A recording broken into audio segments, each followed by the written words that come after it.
I'll begin merely by introducing the members of our panel and then drop a match in the powder keg and let it go. On my right, extreme right, is Dr. Abraham Maslow, Professor of Psychology at Brandeis University. On my immediate right is Dr. Rollo, who is in private practice in psychology in New York City, psychoanalyst and a lecturer at the William Allenson White Foundation. And on my left, Dr. Carl Rogers, professor in the psychology and psychiatry departments at the University of Wisconsin. Without any further introduction, I'm going to begin with a general question that I'm going to toss out to the panel.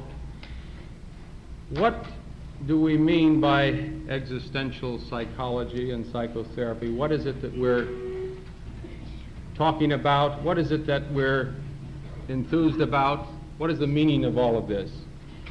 Each member is going to respond for about 10 or 15 minutes, and then we will open it up to reactions between the panel members, the kinds of questions that come up and the responses that come out of the discussion. And if tonight's discussion is anything like the ones that we've had up to this point, I think that plenty will happen in the way of questions and things coming out of this. We're going to ask Dr. Maslow to begin first with his impressions or his reactions to the question, what is existentialism all about? And what is the meaning of it to you? Dr. Maslow. I think we must stress that anybody who speaks about existential philosophy and psychology today speaks really for himself. I think you'll get three fairly different statements. And I think also I'll leave it to Dr. May to make the more formal statement of the main tenets the positive characteristics of existential psychology today. I think he speaks with more authority than I could on this subject. If speaking for myself and for what it means to me, what I see in it, it runs something like this. For one thing, I'm very much impressed by the fact that existential psychologists, who now I think represent the growing point of psychology, probably this is the most interesting area, the new beginnings, the new gold rush, you might call it, in psychology. I think that there is as much negative as there is positive about it, at least I see it that way, that in part this represents a revolt and a dissatisfaction. There are, I think you can say, among the technical psychologies, among the technical systems of human nature, the pictures of man, only two really large and comprehensive ones. One is behaviorism and neo-behaviorism and positivism, positivistic and a kind of an old-fashioned scientific approach, the 19th century orthodox and classical scientific approach to behavior. And the other one is classical orthodox Freudian psychoanalysis. Now, for many people, both of these have played themselves out. That is, I think we've reached to the end of the alley. We've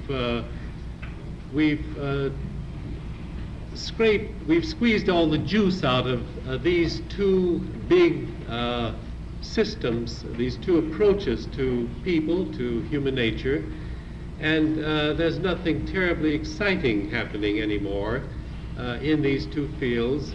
And I think also as we go to the end of the alley in these two philosophies, we get more and more dissatisfied. Certainly I do anyhow.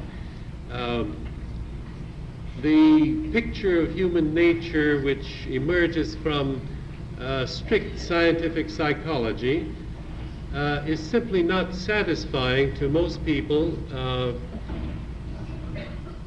for dealing with the problems of life, for helping people.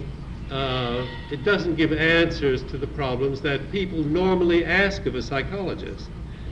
It's really a promise for the future and for the far future, a kind of a statement: if we're very patient and go our own slow and cautious way, eventually we'll come to a very firm and well-supported picture. Maybe so, I think not. I think partly it's a blind alley myself, but in any case, that would be a matter for debate. About the Freudian picture, which has been so effective in our century, so potent, and has affected so many people in so many ways, even the ones who've never heard the name Freud have been affected. What we find, many of us there, is that as we go to the ends of the alley, to its limits, to the possibilities for growth, we find that it simply doesn't give a tall enough picture of the human being. It's an excellent psychopathology. It gives us a picture of what's wrong with us. It's a very good theology of evil, you might say, and doesn't really make a systematic and theoretical and philosophical place for all those traits in human nature which we value most. Just those traits which make human beings endearing, charming, likable, and so on. Now, existential psychologists seem to agree, all of them, on rejecting the picture of man that's presented by the behaviorists and the picture of man that's presented by the Freudians, and want to go on from there. Partly, I should say that I think very strongly that a third element in what we're doing is the general breakdown of values in Western culture, the valuelessness of the time. The scholars call it anomie or whatever. You might call it cynicism, or kind of a mistrustful attitude about believing in anything. And I think I would say it this way, that we've had many centuries of experience in looking to external sources, external hopes for our value systems, and I think that practically all of them turn out to be failures. And that now we have no place to turn but inward, into human nature, into the individual, into the person, and into experience, into the experience of existing and of being. And so I should say that for some psychologists at least, existentialism represents a turn inward to the self, to the identity, to the person as unique, as, and I may say to the person as sacred in some senses, to find out what life is all about, to ask about the directions in which to live, the directions in which to go, the answers for the great problems of choice which confront us all the time, that we feel that the best place to turn is into the self. And so one of the great combining forces among all the existential psychologists is this very strong emphasis on identity and genuineness and authenticity and being a real person. And being, well, the opposite of phony, the opposite of conventionalized, the opposite of robotized, moving rather toward genuineness and toward a real confrontation with the self.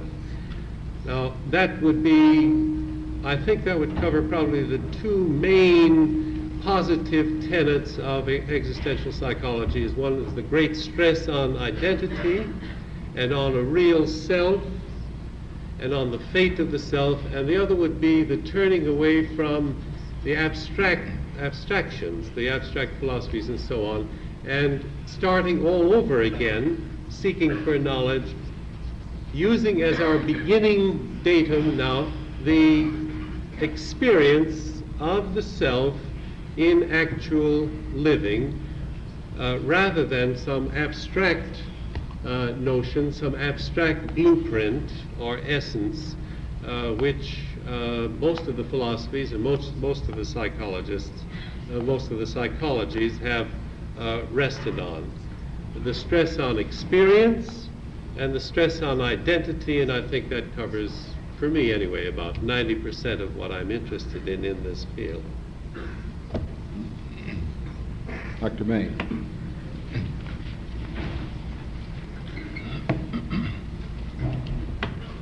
Well, this meeting is so existential that the chairman has proposed a question tonight that is different from the question that he wrote me in New York would be discussed this evening,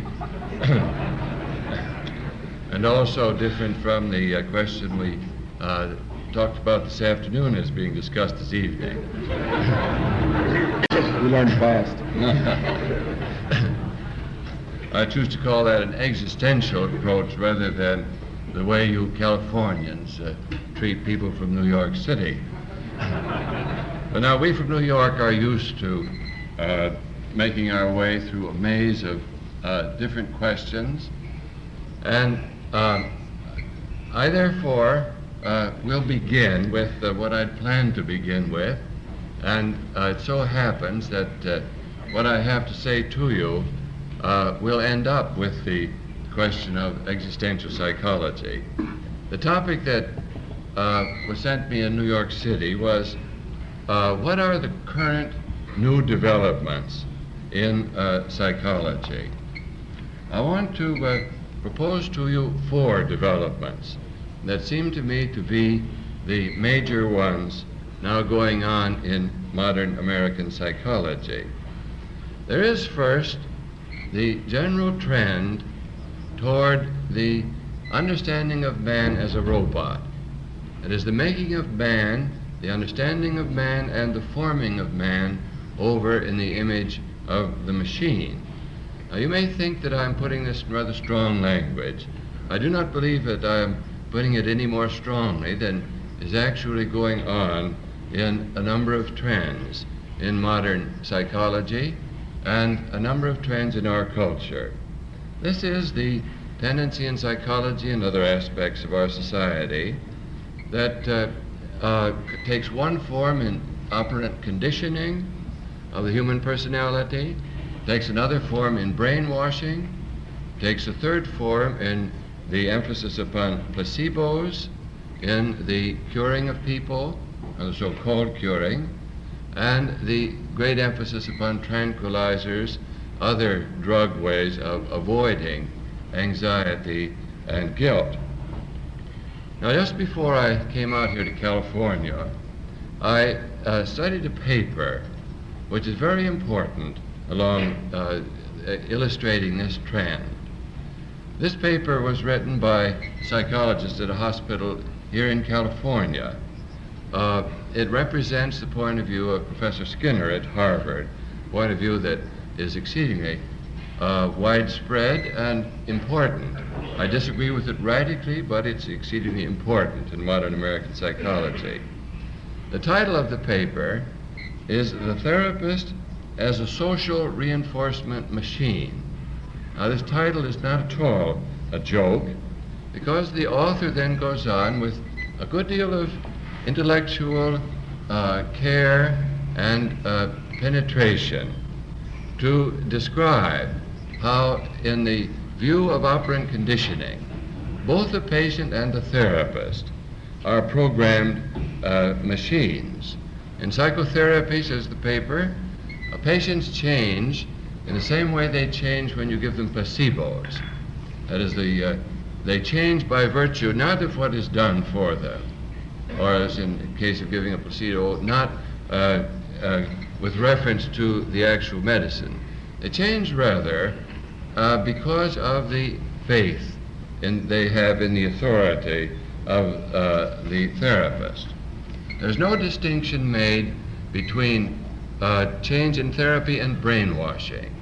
Brainwashing is one example of the operant conditioning of human beings.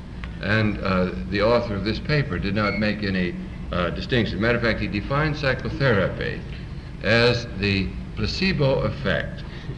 And brainwashing gives many of the illustrations of how you can change people. Now, the therapist, the psychologist at this conference will be happy to know, the therapist is a programmed machine, and training in psychotherapy is the endeavor, as it's defined by this approach, this school, is the endeavor to program the machine so that the responses that the therapist should then be given, should then give the patient, are programmed into him. Matter of fact, there's already a plan in operation to build a tape recorder that will take the place of the therapist. You may think that's a joke. It is simply a fact presented from this point of view. There was a joke that used to go around New York City that you may already have heard about the analyst who decided he was wasting too much time listening to the associations of his patients, so he went to an efficiency expert. The efficiency expert said to him, "Yes, you certainly are wasting too much time. What you should have is a tape recorder. Put the tape recorder in your office, and then you can go about more pressing business and listen to the tapes at night or whenever you get around to it." So the analyst tried this, and it worked very successfully. And after 2 or 3 weeks, in the middle of the morning, he was down at the corner drugstore having coffee, and who should walk in but the patient for that particular hour? The analyst raised his eyebrows. The patient said, "Now, don't be anxious. I decided I was wasting too much time lying on the couch giving my associations, so I went to an efficiency expert." The efficiency expert said, "Yes, of course you are. What you ought to do is to get a tape recorder, and then you can tape your associations while you're shaving in the morning or sitting at home at night or whatnot." And so said the patient, "Up in your office now, my tape recorder is talking to your tape recorder." Of course, you really hadn't heard it. Now, this was a joke a couple of years ago. It's much more of a reality now than a joke, and the next step is that we will make the therapist also a tape recorder. Now, in this paper I was discussing a supervisor of therapists. What I do in New York City, a good part of my time is to supervise in training psychiatrists and psychologists. The relation of the applicant, the candidate, to the supervisor in operant conditioning is, so this paper, and the paper I think is entirely sound in its presentation at this point of view. The relation of the candidate to the supervisor is the same as the relationship of the captive, the prisoner, in brainwashing to the captor. That is what happens. Matter of fact, you see, whenever I read these sentences, I think they're meant to be jokes. They're really not meant to be. What the author went on to say, that there's the same psychology because in brainwashing, the victim, the captor, takes on the attitudes of the captive, takes on the attitudes of the man in power, the brainwasher, because only by conforming under pressure can he still keep his particular survival, can he be free from a more intense anxiety. Now obviously this kind of conditioning approach to psychotherapy means that the patient is conditioned to the goals of the therapist. As the therapist controls the patient, but the therapist also takes no real responsibility for this because the therapist himself is a programmed IBM machine. And one does not need to go into detail to indicate that the whole meaning of human freedom and responsibility in any meaningful sense, is thereby undermined.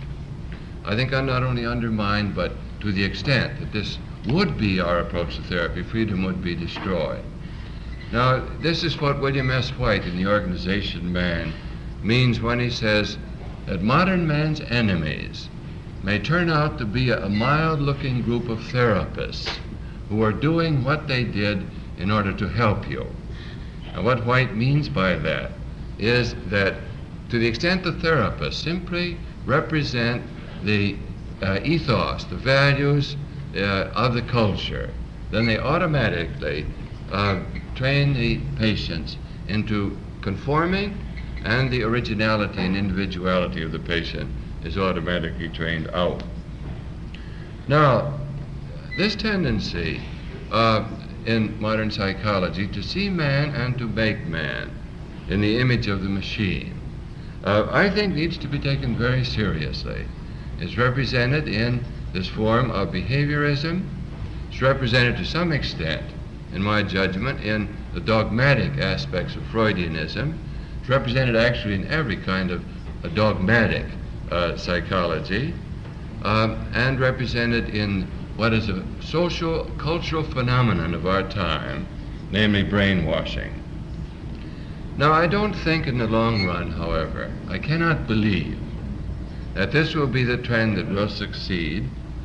And this leads me to my second development in modern psychology, and that is that the new understanding of man as the symbol-using animal. Now, this may sound complex to you, but what it really means is that man is now to be understood as the animal, the being, who interprets everything that happens in his life in terms of meanings that mean something to him. Sexuality, therefore, cannot be understood as simply a biological urge or drive, but sex is concerned also with love, with tenderness, relationship, all of these meanings that make sexual love in human beings distinctively human. Now, traditionally, in Western psychology, there has been on one side the psychologists who started with the body, materialists, and conditioned people in terms of the physiological aspect of life. There's been the other wing that starts with the mind, becomes idealistic. There's the idealistic schools, mentalistic schools, and deals then with psychology as simply a mental phenomenon. Now, the symbol is what brings these two together. The symbol is man's way of taking the material world, physical world, for example, of sexuality, and making this into an experience that has meaning, beauty, tenderness, faithfulness for him, enriches human life. And this is done by putting meaning into what comes from our physical world. Now, by symbol, I do not mean sign. The reason this is confused so often is that what we deal with in science are signs, not symbols. What Freud proposed, these various symbols for everything, mostly having to do with sex, but nevertheless supposed to include everything, were really signs and not symbols. They exist rather in the analyst's mind rather than in the patient's. Whenever I used to take my children to Western movies, some of which were laid over the hills, the way they looked just like the hills behind Santa Rosa, I believe a little farther out here in California or the other western states, when the settlers would be besieged on all sides by the Indians, would have no hope left, no ammunition left, everything would seem to be lost. Then suddenly over the hill would appear the American flag. that would go along with the trumpet, a bugle, and then horses and the cavalry. Now, whenever this flag is seen, see, this has a meaning way beyond the fact that it's red, white, and blue. If you see the flag of Afghanistan, that flag is a sign for you, not a symbol. If you see the American flag, this is a symbol, as it has a meaning. One does not need to interpret it. It stands for all kinds of material things, land, a country, but interprets that subjectively so that it has meaning for the person. The same is true of religious symbols. For Christians, the cross; for Jews, the Jewish symbols, symbol of God, all of these things that stand for a meaning beyond what we can simply quantify or measure. Now, this development in psychology has become well established scientifically. And I think the man most important for that in the last 5 years has been Hobart Maurer at the University of Illinois. It has been thought in learning theory that the reason you learned was that your primary drives, for example, hunger, primary drives could be allayed by your learning. Now, that's the way a rat learns, and we've carried over that kind of learning into human beings. Now, Maurer said this is really not what happens. Now, what Maurer said was against the learning theorists was something you and I ought to know, that you don't do much of anything because you're afraid you can't eat.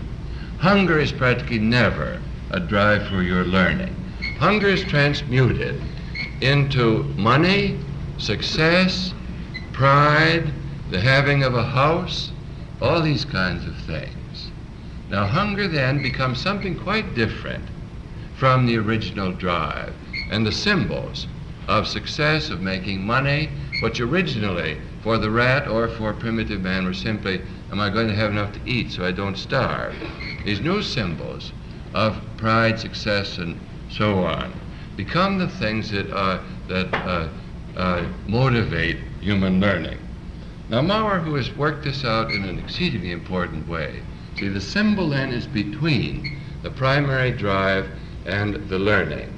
Man is the animal who learns not because he's driven to, as he's motivated not by these primary drives. These are taken care of by and large.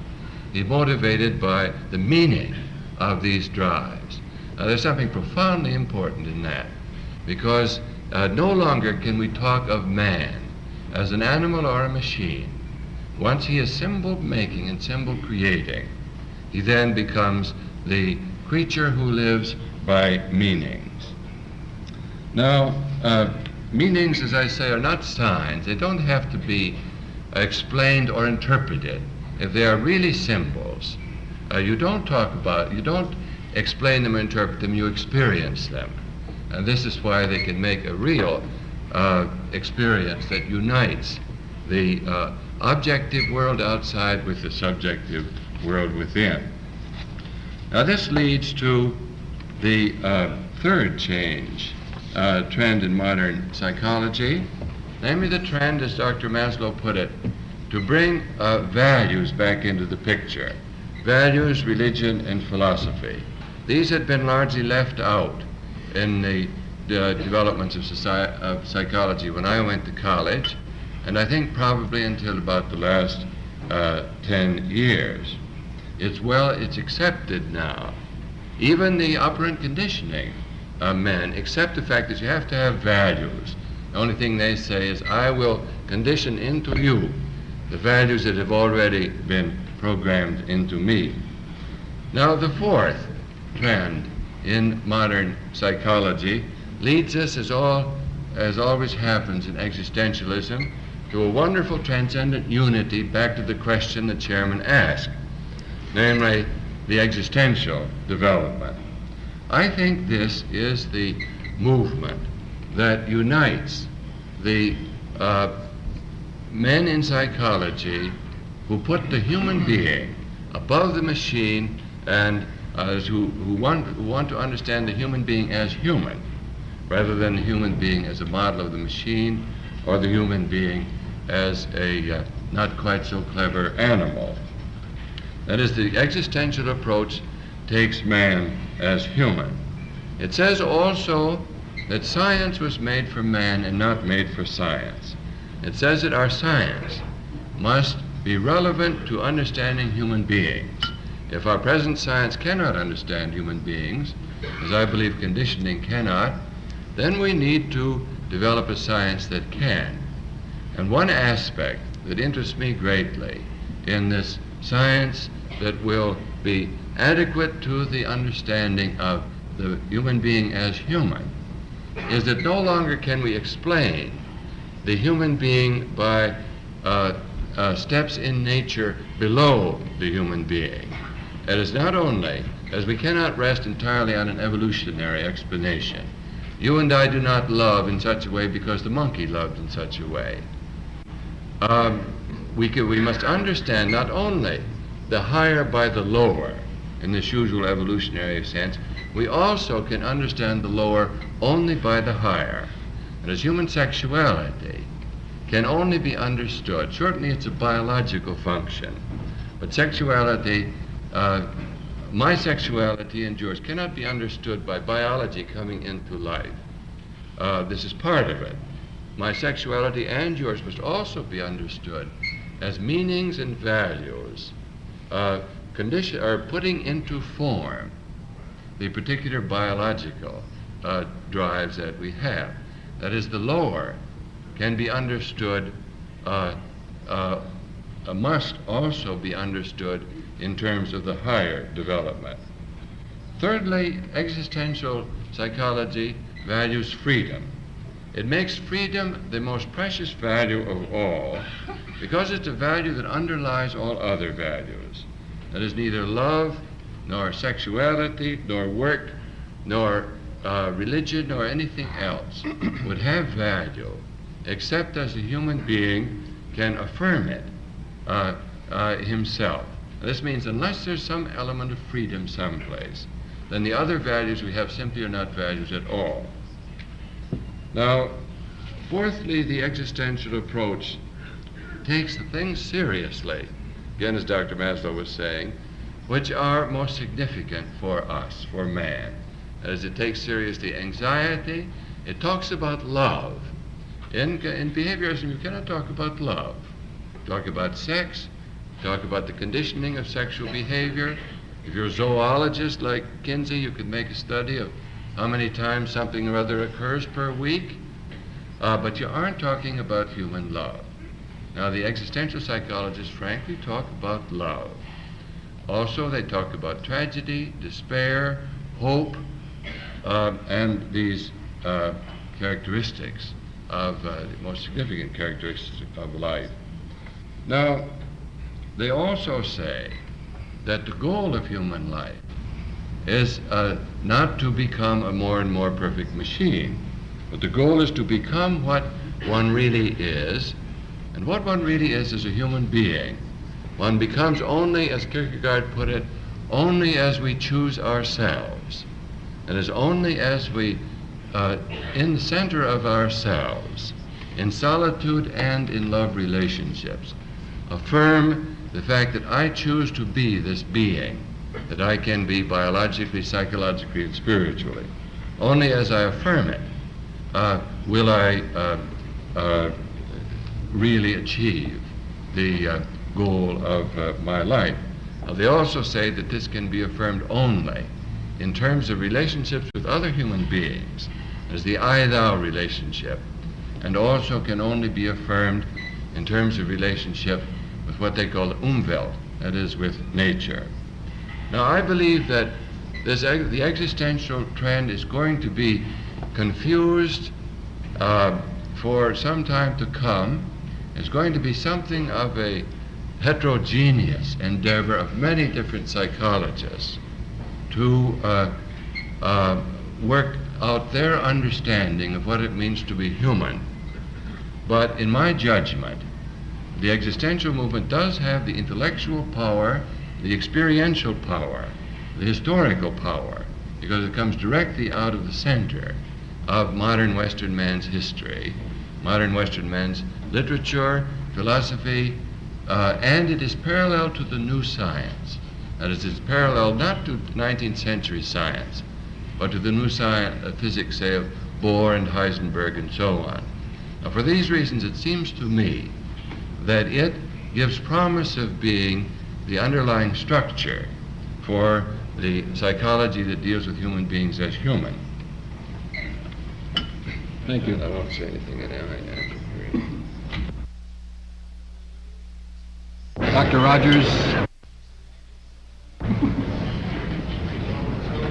Like Rollo May, I too am going to disregard the chairman's question, but for a different reason.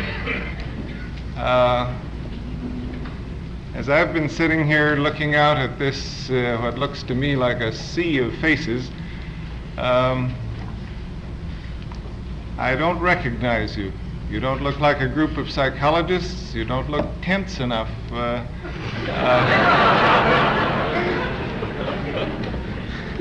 I don't really know who you are, and you look to me like quite a heterogeneous group.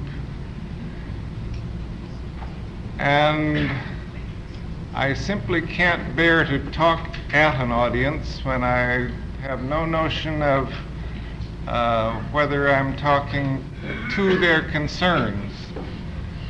And so I've been sitting here wondering what to do. And I think that perhaps the thing that makes the most sense to me is to try to share with you a little of myself and of what I'm doing. I think some of that has an existential flavor, but you'll have to decide that for yourself. So I'm just going to tell you some of the things I'm currently involved in. If one isn't of interest to you, perhaps another will be. For the last 3 years, I've been quite deeply involved in a study of psychotherapy with schizophrenic individuals in a state hospital. This is a new venture for me. I've never worked much at all with hospitalized individuals before. I think if I were to describe it more accurately, it's a continuing study of the therapeutic relationship, but this time the therapeutic relationship with from somewhat chronic to very chronic schizophrenics in a state hospital. And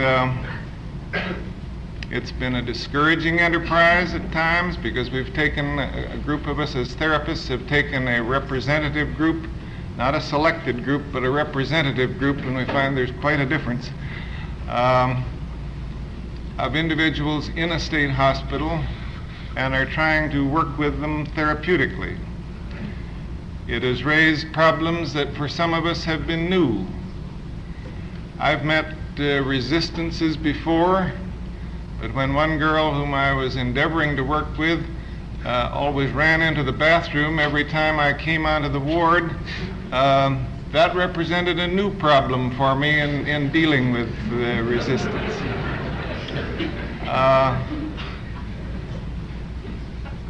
We've had, I think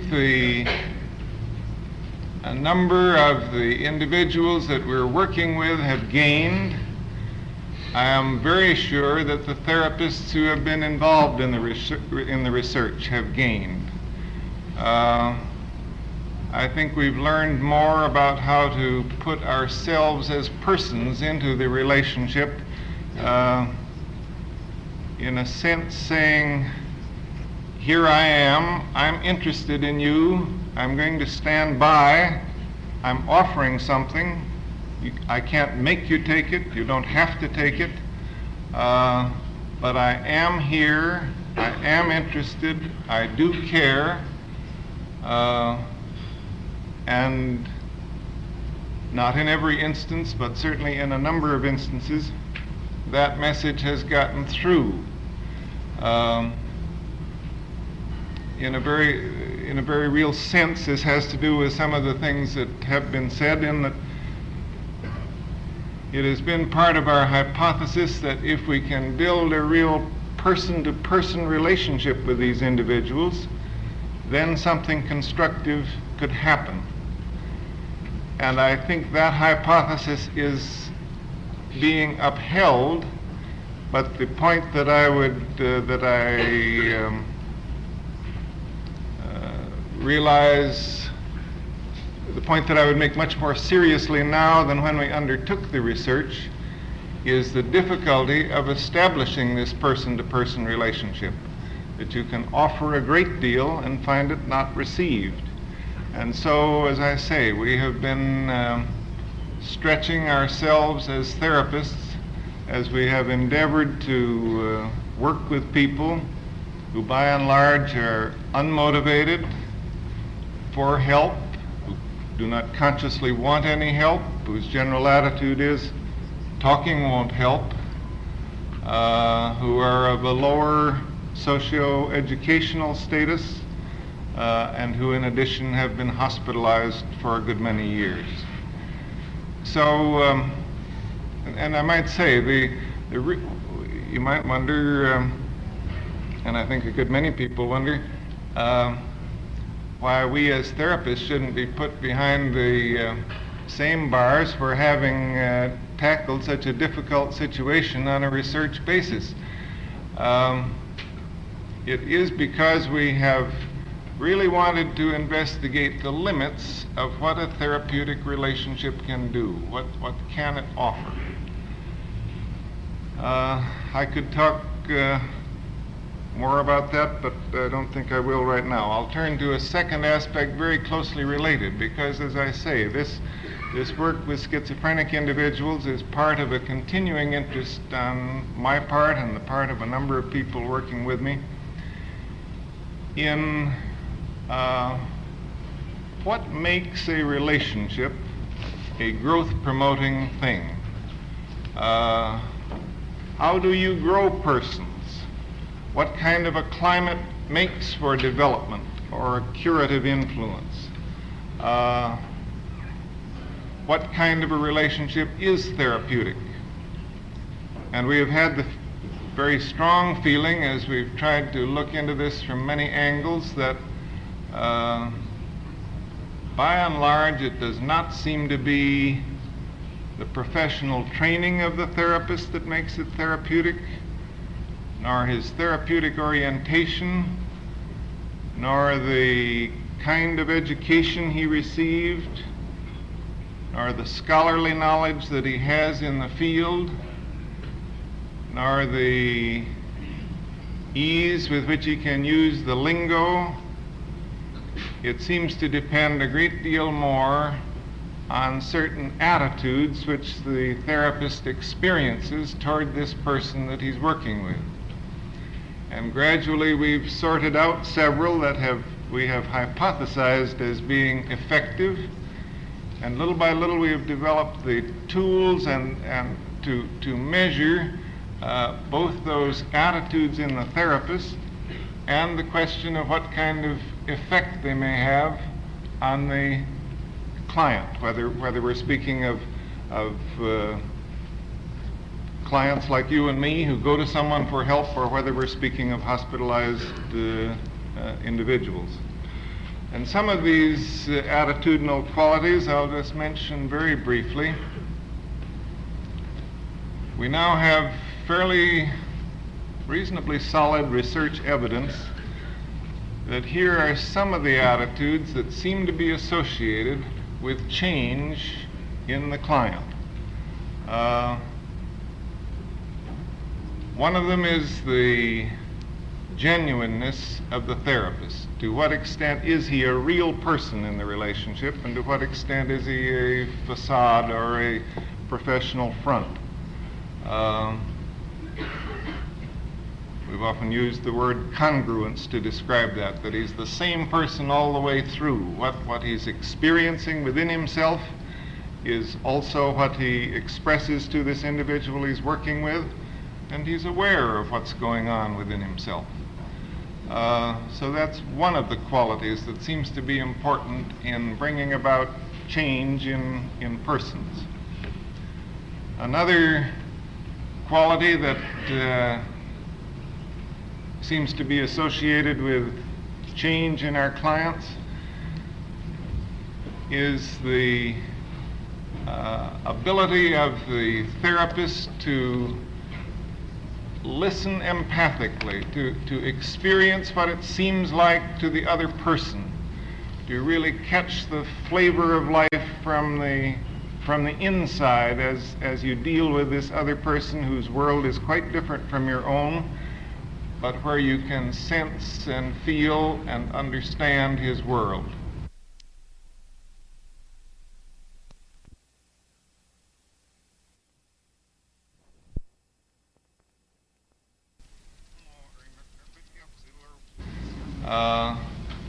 And where this is an understanding that is not a judgmental understanding, but an understanding. I guess it's the only way I can think of putting it.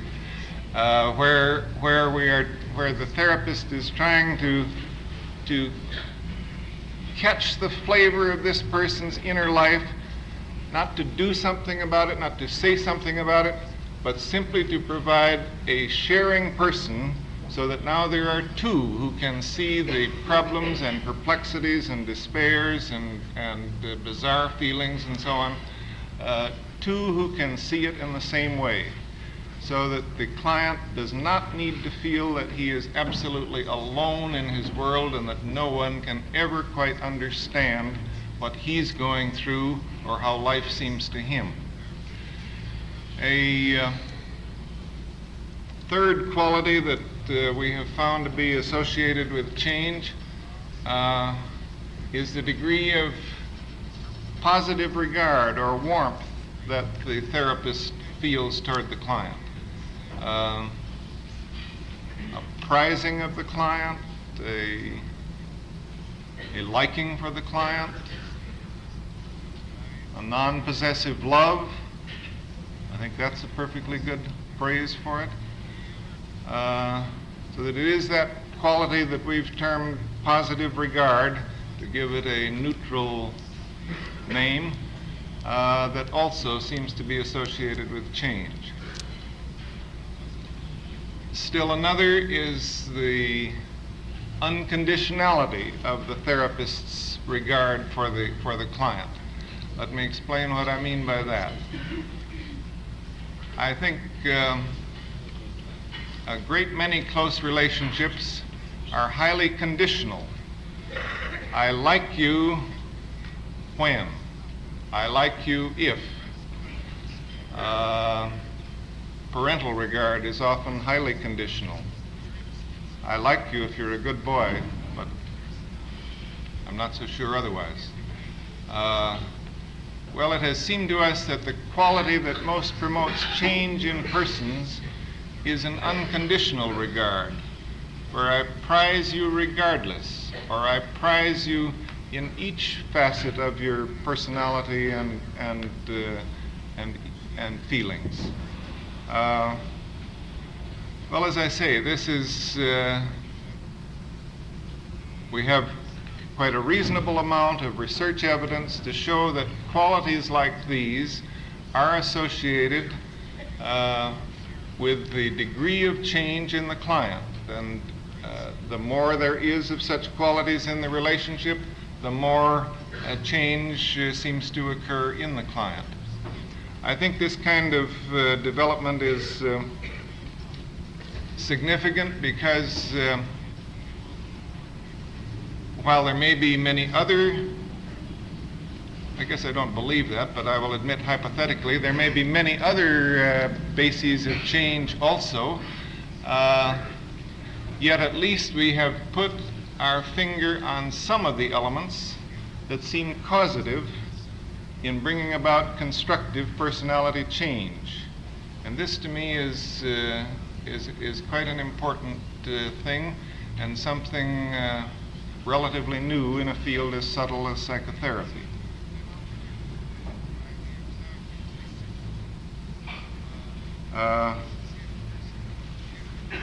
And I guess I might just add one sentence on that,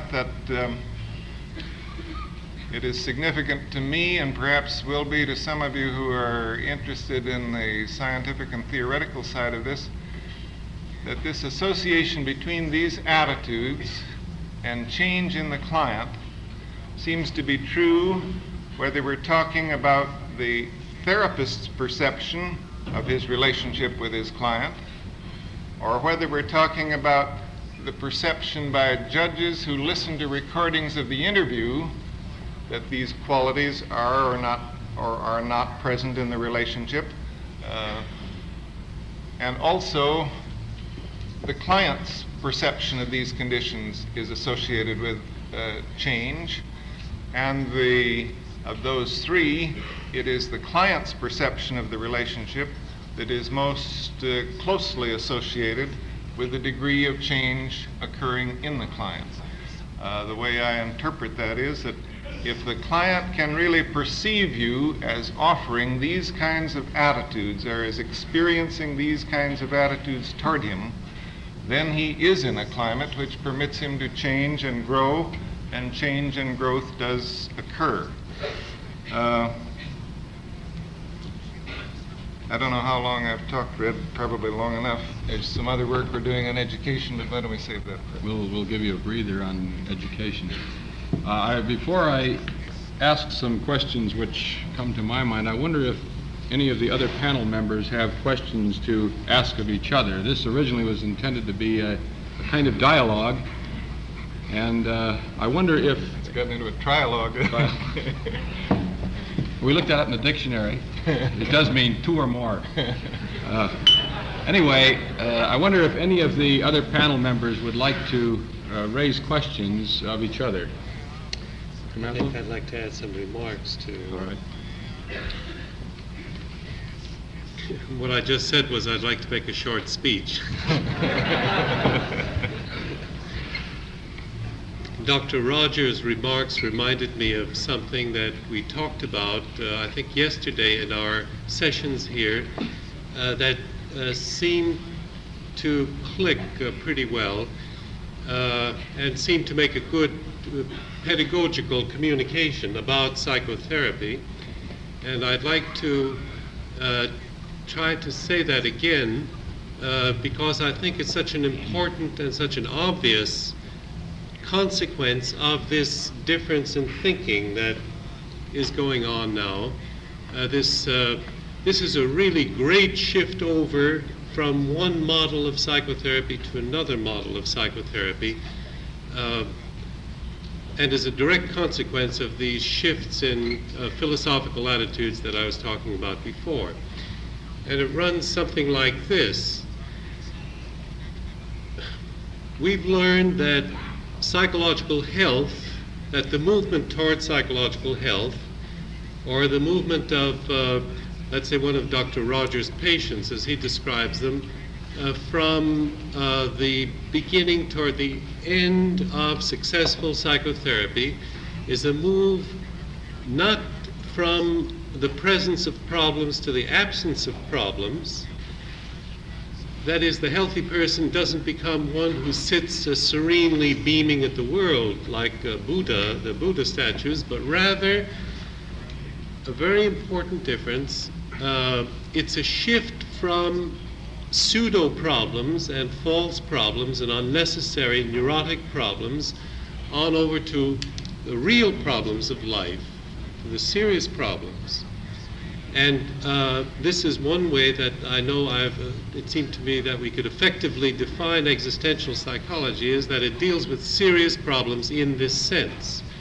What kind of problems, what kind of real problems confront the person who is freed from stupid problems, from the ones that are really unnecessary, from the ones that a good therapist can help him get rid of? Problems, I may say, which are not essential and intrinsic parts of the human condition. They are effects, these neurotic problems that we hear so much about are really effects of our own mistakes, so to speak, of missteps in the life history of the individual, and can be helped. However, there are some human problems that cannot be helped. They cannot be solved. They can't be theraped away.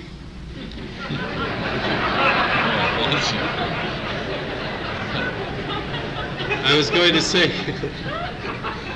to say not even by tape recorders or by programming, that we're stuck with them as human beings. I mean here the problems which we face of the biggest one, of course, of death, which is there's nothing much we can do about that. We've simply got to reconcile ourselves to it, and we can do that either with courage or with cowardice and so on. The problems of pain and illness and disease, the problems of loss, tragedy, of the death of those around us as they drop one by one, is not anything that we can solve by reading a book or going to a psychotherapist.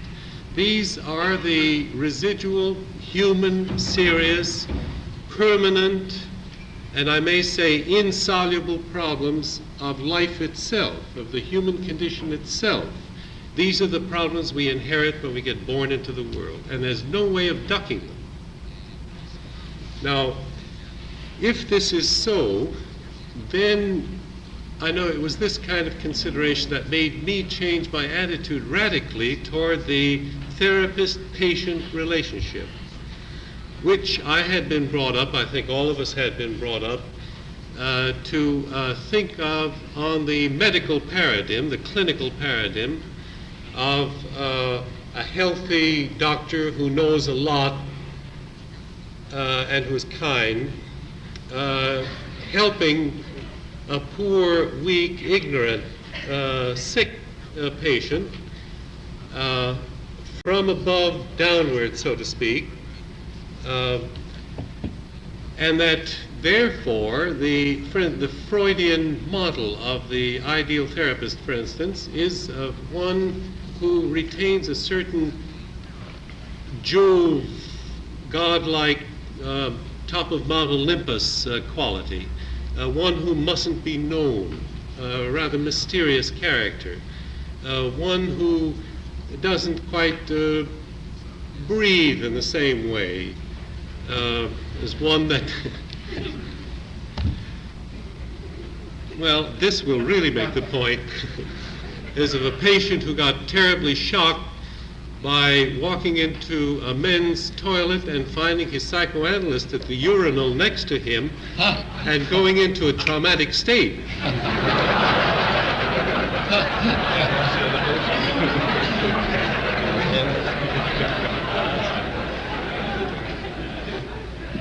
I think that makes the point.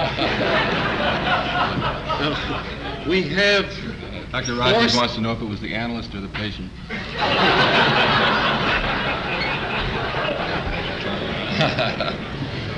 It turned out they were constructed on the same model.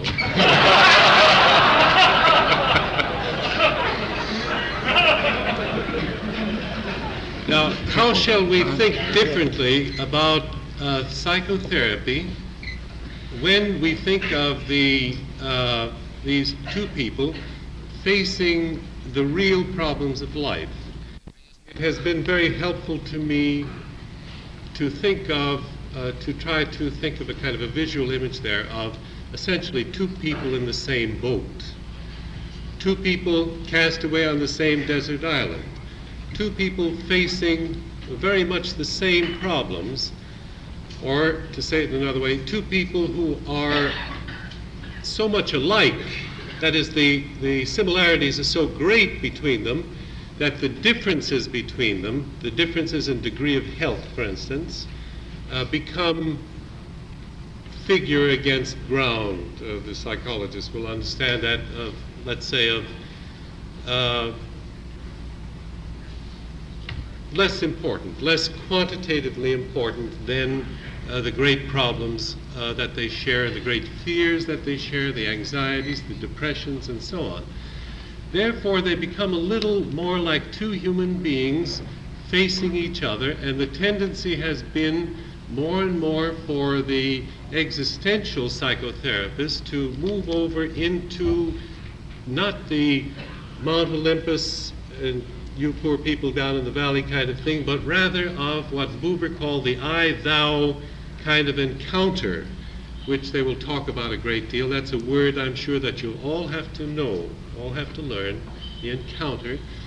It has very special meanings with overtones of love partly, but partly also the sharing, the same kind of sharing of the dangers of life, for instance, that I've been told about, let's say, by two members of the same machine gun squad in the Korean War.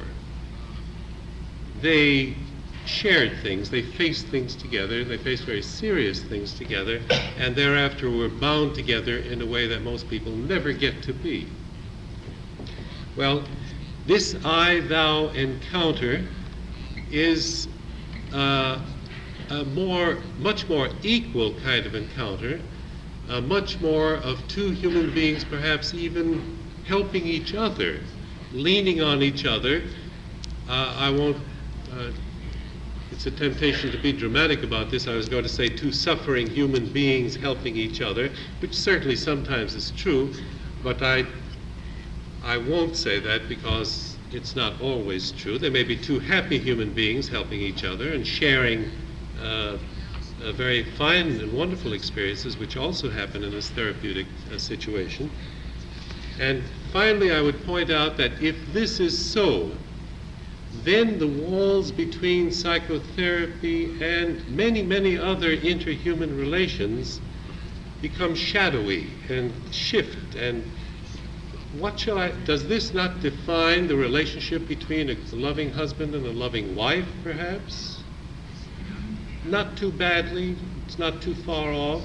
Or between a good parent responsible for a child, or for two collaborators, two co-workers, and perhaps in that sense, ideally, we're all collaborators and co-workers, in the same sense that we're all members of the same machine gun squad, and that we're all members, if I'll allow myself to be a little dramatic here, we are in truth, in a very real and ultimate true sense, we're all prisoners in adjoining cells in death row.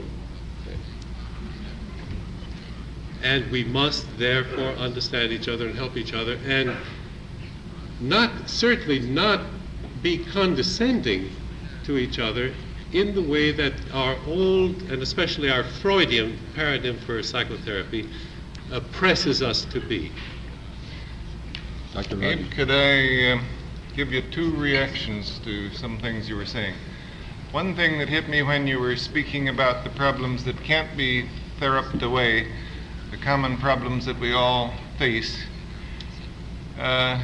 you said, and the greatest problem, of course, is death. And it struck me suddenly, no, I don't think that is. The greatest problem is life. And perhaps this is one reason why Rollo misses the note of tragedy in what I say and write. Because this goes back to a previous argument. This goes back to a discussion last night. But the thing that immediately came to my mind was one of these individuals at the hospital with whom I've been working. In a very real sense, death was no stranger to him. He could enter into kind of a living death of complete apathy anytime he wanted to, and anytime life got tough, that's exactly what he did. But to face life, that was so frightening, he went into a panic. On the day when he finally got to the point where they had given him permission to go out by the day to vocational school, he put in an emergency call for me and said, "Doc, I can't make it. I can't make it. I don't know what will happen if I go out." I said, "Okay, then you can stay in the hospital. It's always possible to live all your life here." We talked for some time about that, and when I left him that day, I had no notion whether he would have the nerve to meet this most difficult problem of life or whether it would be a lot simpler to remain psychologically dead. I was a little relieved that he went to school. He had a number of panics after that too. I suspect this is really not different from what you're saying, but it did strike me that that's worth a note of emphasis, that I'm not at all sure that death is the most difficult problem. I really think the most difficult problem for any of us to face is whether or not we dare to live. And this is certainly the thing you encounter time and again in therapy. Then one other reaction is just that I want to reinforce one of the last things you said about the fact that if the therapeutic relationship, if the growth-promoting relationship is to any degree accurately described by these attitudes that I mentioned and so on, then indeed it does reach out very pervasively. Because if that is true, or if it turns out even to be partially true, then we begin to have some knowledge as to how teachers or industrial executives or school administrators, or God help us, even university administrators might become growth-promoting individuals in the relationships in which they're involved. And this is why I regard work on the therapeutic relationship as being a very core type of thing. I guess one reason I am willing to devote so much time and energy to studying it is I feel that if we can discover any of the facts in relationship to it, those ramify in all kinds of significant ways. And I guess just sort of in passing, I would also say that even the attempt to study by objective methods things as subtle as the degree of warmth in a relationship is a part of this whole new existential trend that we're talking about, because that's not the kind of topic that would have been studied by a conventional psychology. Dr. May, your rebuttal. Well, it's not a rebuttal, quite apart from the dialogue that Carl Rogers and I have from time to time. I do want, however, to make clear the existential attitude toward death, because it would be a death of a shame if we left this evening with that confused.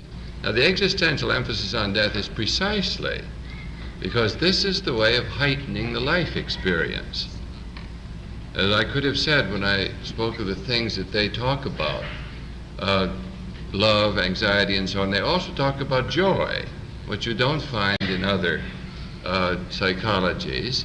And their concern with death is that they believe that modern man has become apathetic, bored, full of ennui, because he does not dare to face the fact that these are the only years he's going to have, and someday he will die. It is with all our concern upon life insurance, out here in California, I understand you do this especially well. You build cemeteries that convince everybody that nobody's going to die. The hiding of the fact of death. We don't talk about it if somebody's going to die. We don't tell them. We're not supposed to be able to face it ourselves. This whole hiding of death is in the 20th century an important cause of the boredom of the lives of many people, the ennui, the emptiness, the lack of zest, the lack of meaning. Now, I think the modern neurosis is not sexual repression, is not the fear of hostility, is not this and that.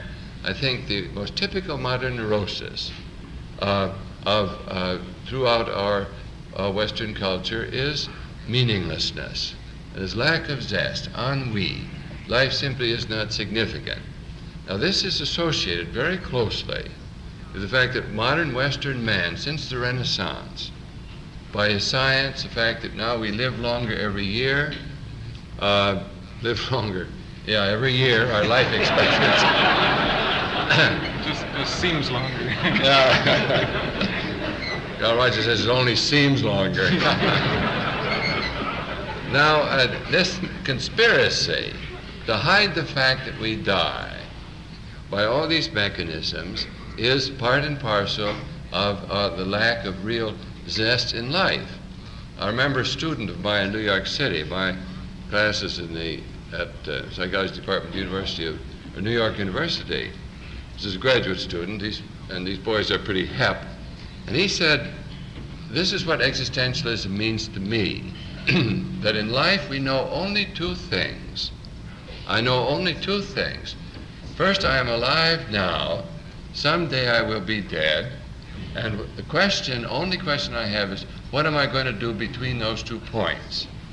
Now, that's a very good way of putting it.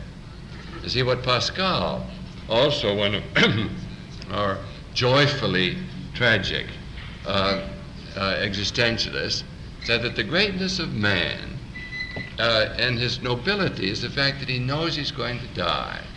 Now, out of knowing you're going to die, you then have the genuine seriousness of life.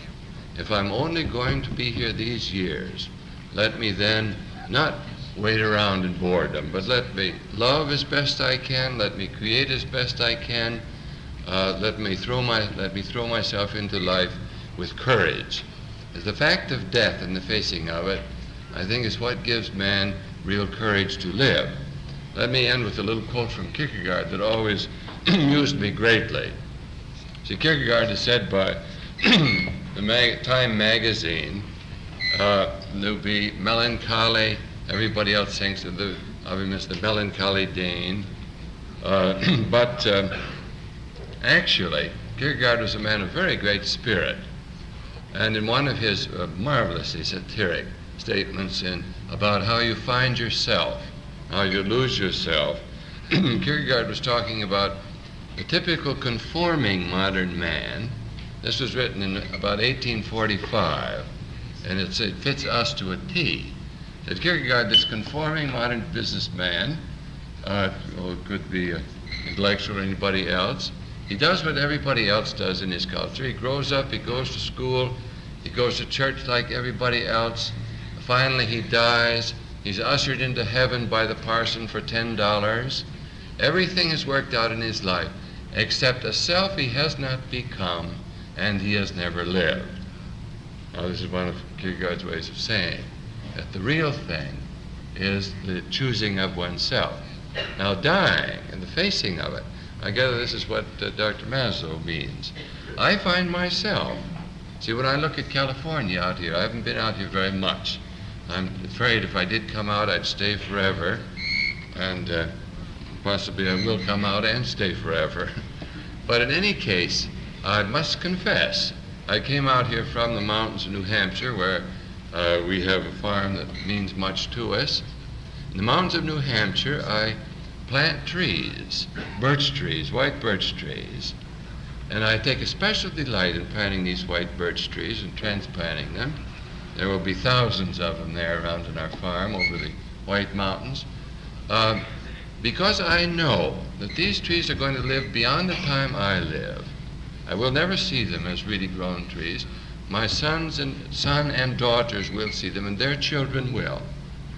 Now, I have come out to California. I look out the window of the Flamingo and see these hills and trees out here, and I realize I will not be coming out to California in 40 years. And I look at the hills and the trees and the sky with a greater zest and aliveness because of this fact. Now, I think this is what death should do for us. That is, death should teach us the preciousness and the zest and significance and meaning of life. I would like to ask Dr. Rogers or Dr. Maslow if they have any responses to some of the points that Dr. May just raised. I think I would add, as Rollo was speaking, I thought of this wonderful motion picture that I saw and that I would like to recommend. It's a Japanese picture called Ikiru, I-K-I-R-U, and perhaps I'd like to contrast that with a great story by Tolstoy called The Death of Ivan Ilyich. And the Ikiru story it's a great tragedy. An old man, a robot kind of a man, working along as a civil service bureaucrat without really doing anything, discovering that he has a cancer of the stomach and perhaps has a few months to live. What shall he do in those few months? And the story is certainly a very poignant one as he tries one obvious thing after another, getting drunk, gambling, wildlife, girls, and so on and so on. Nothing works until he caught something that did work. He tried to do a good job in his office and poured his whole heart and soul into the next project that came along, which was transforming a little mud hole in the streets into a playground for children. He did this and died, and somehow the story ends with a feeling of heroism, and it's a very beautiful, very touching, I think a very great movie. By contrast, the Tolstoy story, which I'm sure many of you know, is of death at the end of a meaningless life, where death, this man dying, and it's as if he were in a kind of a final examination situation where he had to give himself a grade, and it was not a good moment. Now, I think that this kind of contrast is, which has been the province of discussion for non-scientific people in general, for philosophers and religious people, poets, dramatists perhaps, is now under the aegis of existential psychology and similar psychologies, becoming the province for human work. That is, we have the feeling that we can study these things and we can learn more about them by the ordinary processes of using the probing curiosity and the probing intelligence of the human being. Even death itself, perhaps this is another way of conquering it, just exactly the way that an intellectual would invent, is to study it. Dr. Maslow, I'm going to toss what I think is a hot question at you. It was something that came up yesterday in a discussion, and I wonder if you might comment on it, because I think it might be of interest to the group. It revolves around the problem or the question of something you said, that in your mind, when you got to a certain point, the atheist and the theist seem to get closer and closer together. And this, I think, has some real implications and some interesting points that might come out of this. So I'd like you to comment on that if you would. This is also something that came up in our discussions, previous discussions, and if I'll be excused by the ones who are here who have heard this before,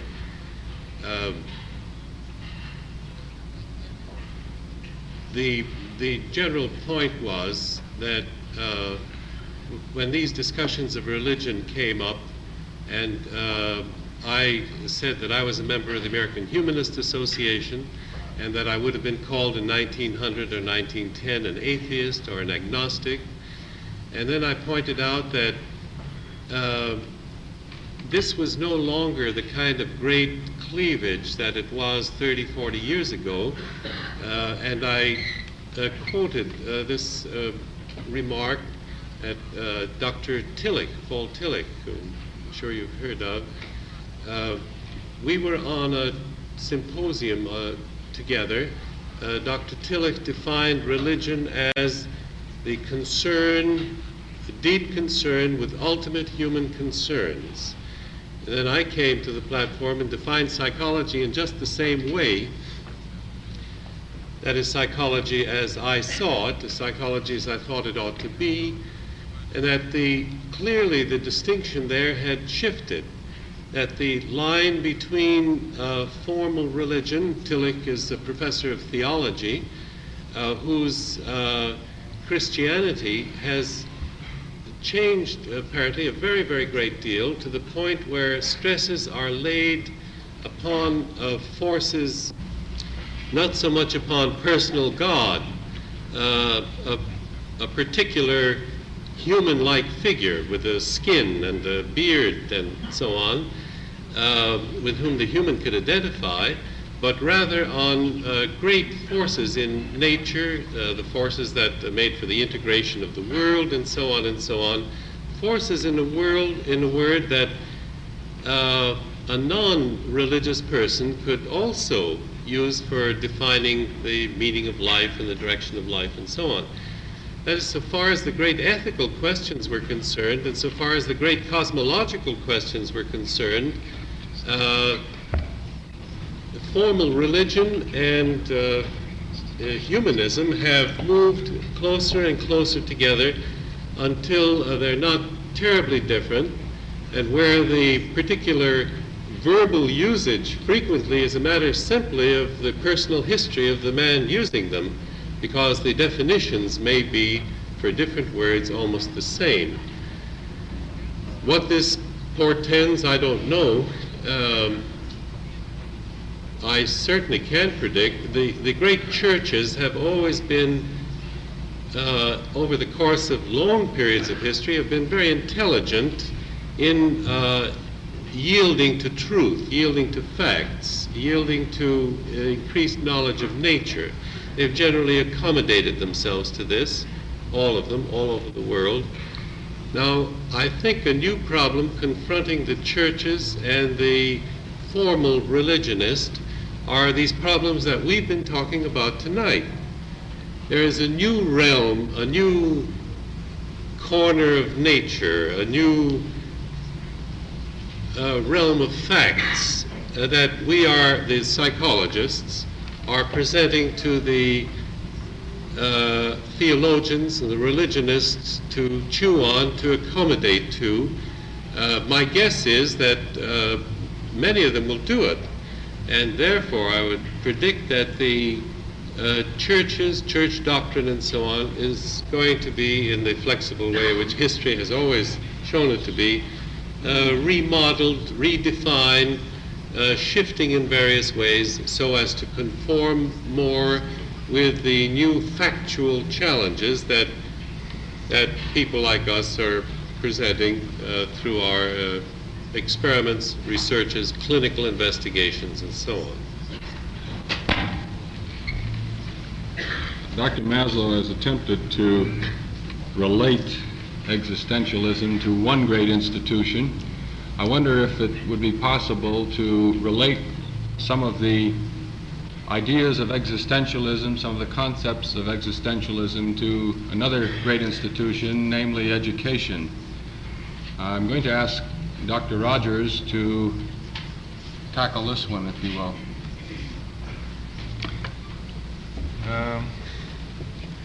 That's a large order. I suppose that one of the implications perhaps for education is that this trend or emphasis that we're speaking about, I almost hate to label it because I don't like labels. I fear that existentialist can become as much of a meaningless label as any other term we may use. But at any rate, this general trend that we're speaking of may make it possible again for the teacher to be a person. Good teachers have always been, but it has impressed me these last few years when I've had a little more opportunity to observe classroom teachers and to engage in some research in which I've been teaching them, to realize how common it is for teachers to draw a mask over their faces when they enter the classroom. Here's a nice, active, spontaneous girl. She goes into the classroom as a teacher, and she suddenly becomes a very different person. I hope that one of the influences may be that the teacher may become, again, a person. One of the research projects in which I am engaged at the present time is a rather large program in which we are endeavoring to use different modes of teaching of prospective teachers to see whether they do make a difference in the way teachers promote mental health or adjustment in their own pupils. And the aspect of that I'm most interested in, and that seems most in line with what we've been talking about tonight, is the attempt to help the prospective teacher, the teacher in training, to experience in her classes, in the work that she's doing, a climate of freedom, of spontaneity, of being willing to express herself, of directing her own learning. The kind of classroom I'm talking about for these prospective teachers is certainly quite different from what we would find in most teacher training institutions.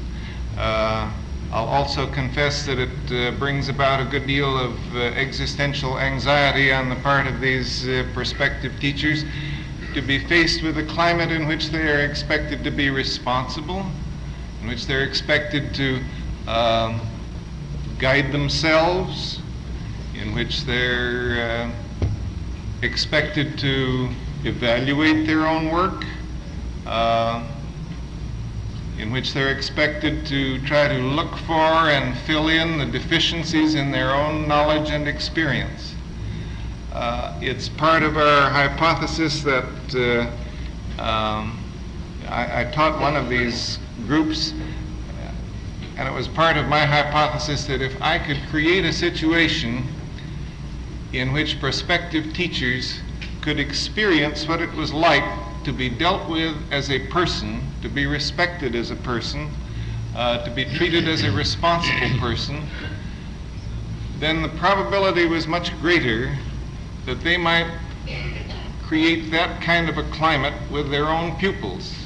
And for me, this seems to be the best way I know of promoting development, psychological growth, mental health in the pupils in the classroom. Because the more that individuals can live in a climate of freedom, responsible freedom, in which they find themselves to be accepted as persons and their feelings are accepted and so on, the more I think they can become open to their own experience. And that's a phrase that for me has lots of meaning. I think Abe said something about how we might define mental health. Well, for me, I could define it in a sentence, and then it would take a long time to explain it. But for me, mental health could all be subsumed under this one phrase, that the individual who is genuinely open to his experience is going to be a well-adjusted, psychologically healthy person.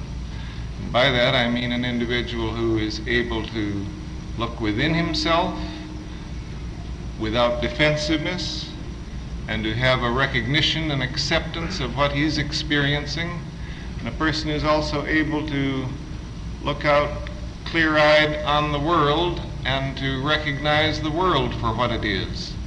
A person of that sort may live under good conditions or bad conditions, but he's going to be a basically healthy person, in my judgment.